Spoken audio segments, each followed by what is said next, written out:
welcome back to my channel. If you're new here, my name is Brianna.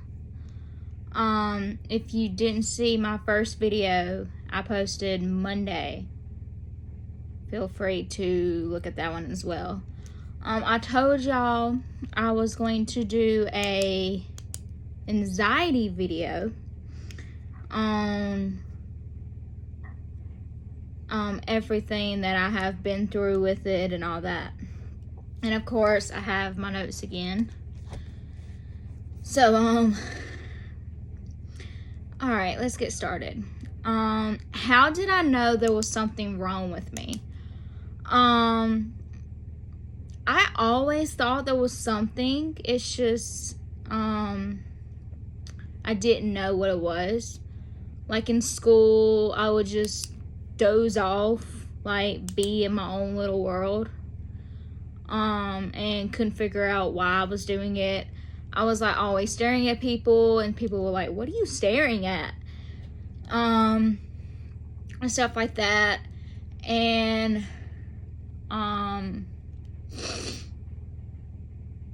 let's see.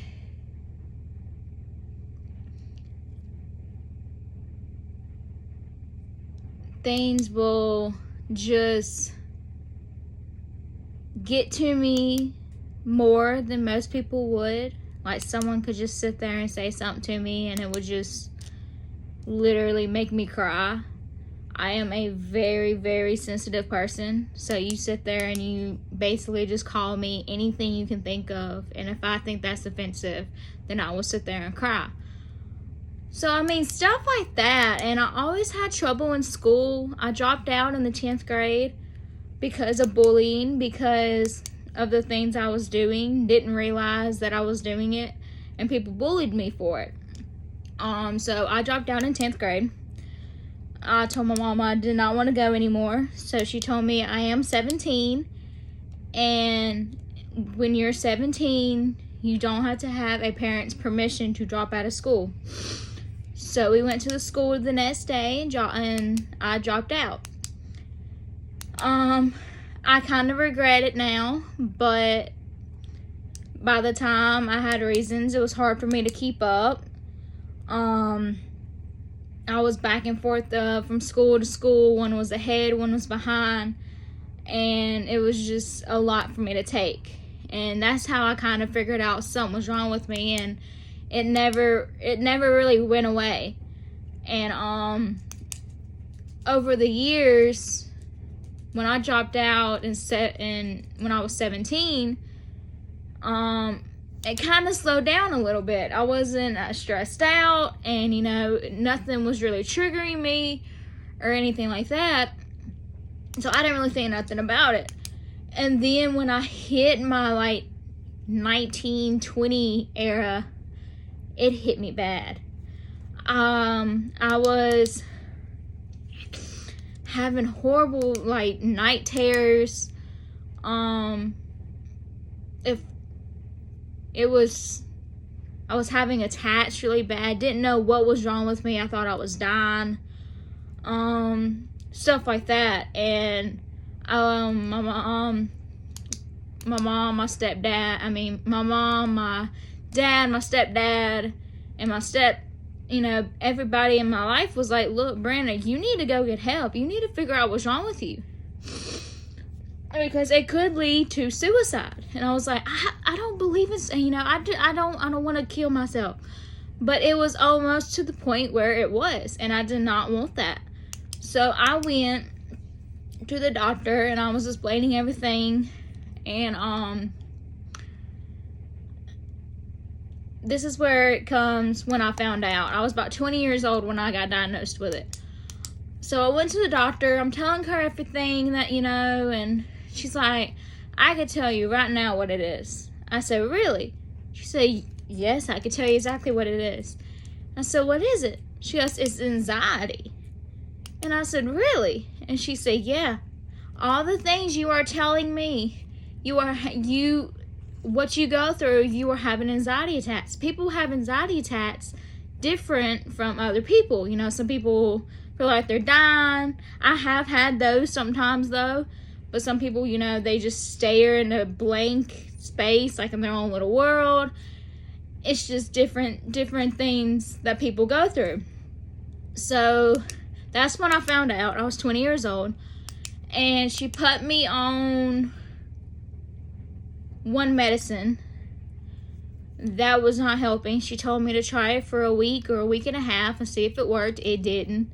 I was still having night terrors. I was still having trouble and all that. So I went back and I said, this medicine isn't working. She said, okay, you know, sometimes we just have to keep trying. She said, you don't give up. Okay, so she gave me this other medicine. In about a week, started feeling way better. I felt like I was more in control of my body again. And then maybe 3 or 4 months later on down the road, then the medicine's helping. But, you know, it doesn't help 100%. But then I was having trouble sleeping. So I was like, okay.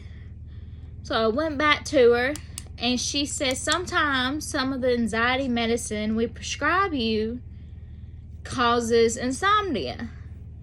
So she ended up giving me a sleeping medicine to go with it. And I take both of them every night, and they help.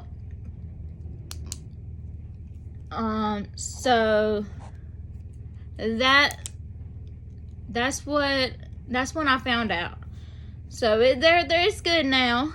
There are days, I'm not gonna lie, but yeah, things that will trigger it. Basically really anything. Like I said, people could just sit there and say something to me, and if I think it's very offensive, I will cry. Sometimes nothing triggers it. I would just be laying in bed one day, and it would just feel like I can't breathe. I remember I was at work one day. This is when I was working with my boyfriend. I don't work with my boyfriend anymore. But I was working with my boyfriend, and it felt like I couldn't breathe. I was literally having to go like that to breathe. And I was like, baby, something's wrong. I'm having trouble breathing, and I don't know what's going on. I've never did that before, so it was scaring me. It was scaring me. And he's like, well, baby, you might need to go to the emergency room. And I said, okay, I'm going to go to the emergency room. So I walked up to my boss, and I was telling him, look, I'm having trouble breathing. I don't know what's going on. Can I leave to go to the emergency room? He said, yes, you can, but you'll have to bring a doctor's excuse, of course. So I left, and I went to the emergency room. And they were checking my heart. They were doing everything they could. They were doing a whole bunch of tests and all that. I was in the emergency room for hours. And they finally came in, and they were like, everything looks good. Your vitals are good. You know, your heart's doing good. They said, but I think you're having an anxiety attack. And I said, I've had anxiety attacks before. I've never done that before. It scared me. He's like, sometimes you feel like you can't breathe. Sometimes, he said, that is part of anxiety. And he said, it's normal. He said, just go home, breathe, you know, take a few days off of work, get your breathing back under control. And if it gets worse, come back and, you know, we'll see if we have to give you a different medicine or what. And so I went home a few days. It was a Monday. I didn't go back until a Wednesday. I had a doctor's excuse for the 2 days that I was taking off. Well, a day and a half I was taking off. So I called my boyfriend. He was worried sick about me, so I told him. And I had to get my breathing under control. It was literally felt like I was dying almost. Like, it was horrible. And so really, sometimes you could just be sitting, just having a conversation with somebody, or just doing anything, and it would just hit you. That's the thing about anxiety. People think, oh, anxiety ain't a disease. Anxiety isn't an illness. Anxiety isn't this. Anxiety isn't that. It is. You could literally die from anxiety. Is my personal thought. I literally think you can die from anxiety if you don't get it under control. You can have a heart attack if you don't have the proper medicine.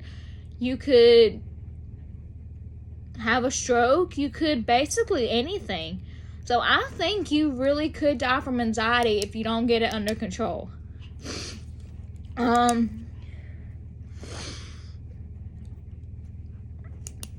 What happens when I have an attack? Most of the time, this is how I know that I'm like having a attack. This is usually the one that what really goes on. I will just sit there and just cry, and I don't know why I'm crying. I'm just upset, and I don't know why. And people will be like, "What's wrong?" And I'm like, I don't know.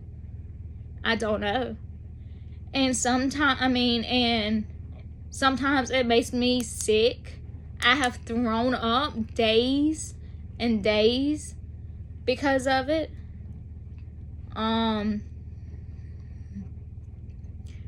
But the most attack that I have is the one where I'll just be laying in bed watching TV, and then all of a sudden I'll just start crying. Or the nightmares. Sometimes, before I got on the medicine, I was having the nightmares every night. But I still have nightmares every once in a while.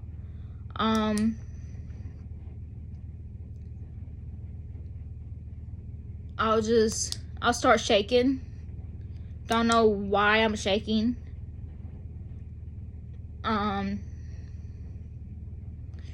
Yeah. So that is what happens when I have an attack. Sometimes it will make you physically ill. Like you literally have the flu, how bad it gets. Okay. What I do with it, I just make sure I take my medicine. Oh, excuse me. I make sure I take my medicine every day.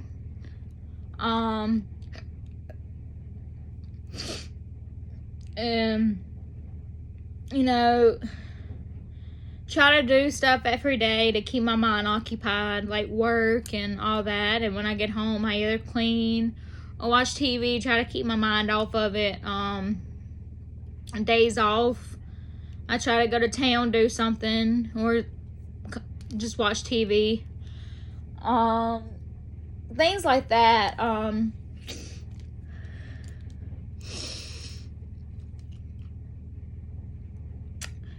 Yeah.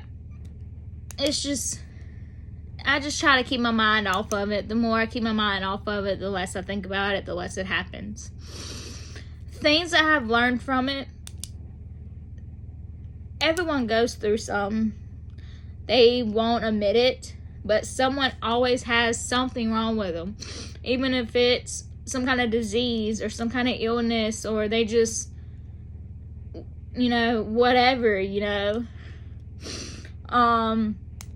So it's okay to have something like this. I have basically been dealing with it my whole life and didn't even know what it was until I was 20-something years old. So I have been dealing with this for years and years and years. And it's okay. It's okay. I have a really good support system. My boyfriend, my parents, my sisters, my brothers, grandmothers, grandfathers. So I have a really good support system, When I have anxiety attacks, or my boyfriend, he just, breathe, baby, breathe. You're going to get through this. Just know that it's just an attack, and all that. So,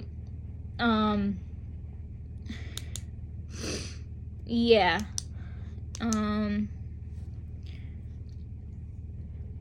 I've learned a lot in the past years.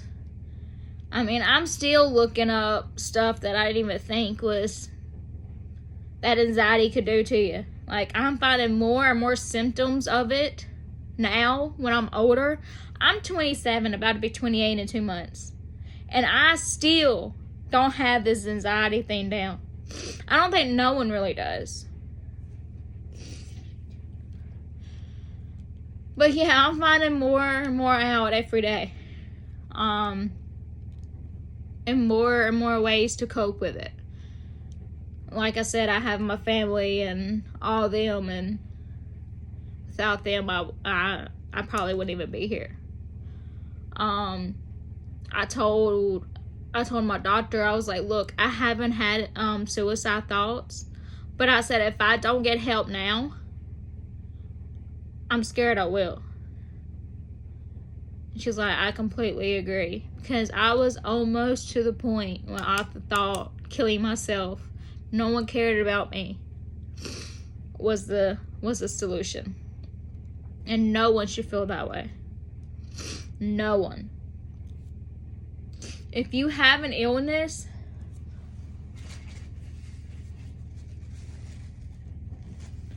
you should tell somebody or get help. No one should have to go through this. People that have died from this, that committed suicide, and people are like, oh, it's because of this, it's because it's a serious thing. It really is. And some people just don't understand until you actually get in someone else's shoes that has it and realize, oh my God, this is a real thing. They're not lying. It is a crazy thing. It really is.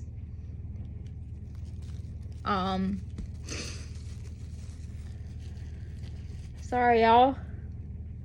I'm getting a little emotional. But, if you know anybody who has,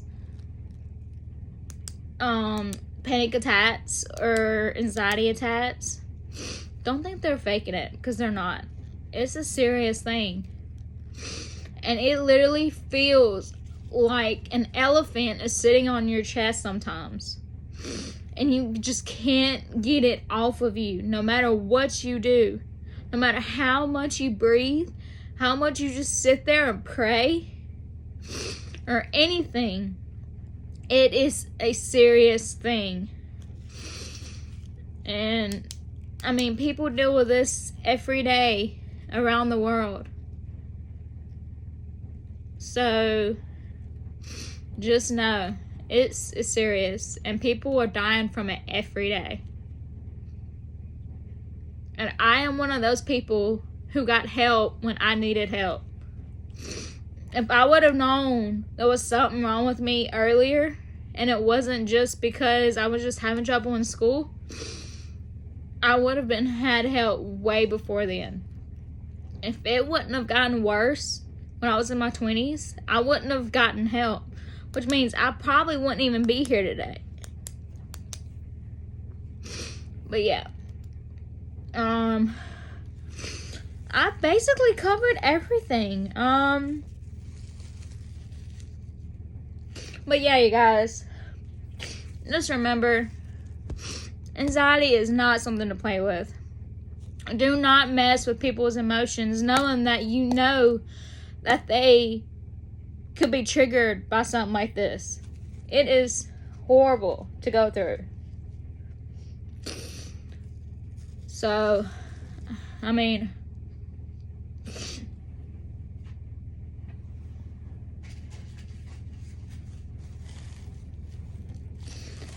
yeah.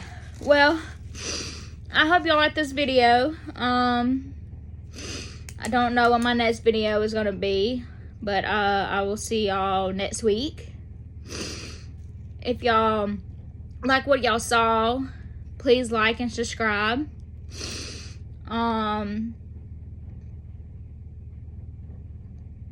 And I will see y'all in the next video. Bye.